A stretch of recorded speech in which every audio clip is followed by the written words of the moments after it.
Hey everybody, Michael here. So today we're seeing a nation that is just very hateful and paranoid and becoming very reactive, and our leaders and their followers are behaving as if they are under constant emotional siege, and even worse, a lot of conversations tend to collapse into defensiveness, fear, and aggression. So, what psychological mechanisms make normal people lose their present adult self and fall into these extreme reactionary loops? Now, it's worth bringing up some different terms here, different definitions. So, a apparent ego state is something where there are internalized voices of authority, rule binding, and punishing. A child ego state is one in which we become emotional, fearful, and reactive. And an adult ego state, which is more rare today, now more than ever it feels like, is a grounded, reasoned, empathetic, and reality testing ego.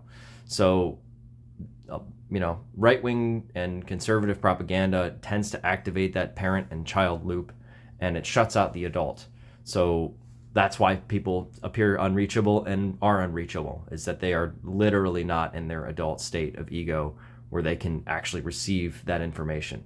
So when the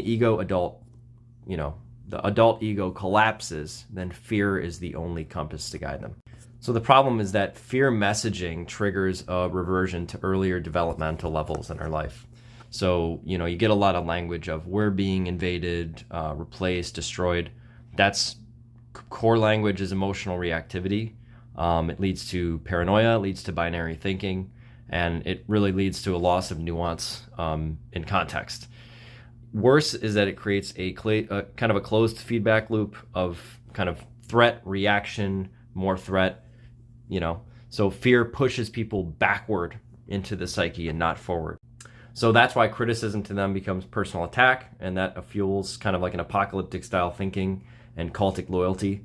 And the leaders of these groups mirror that same dysfunction. So they project a lot of insecurity and they demand devotion from people. So when identity fuses with ideology, disagreement becomes existential.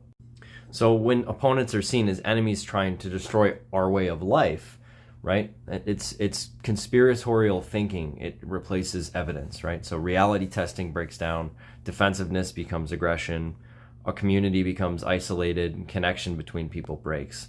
So truth be told, we can't really heal a nation while we're locked in these child and parent ego states.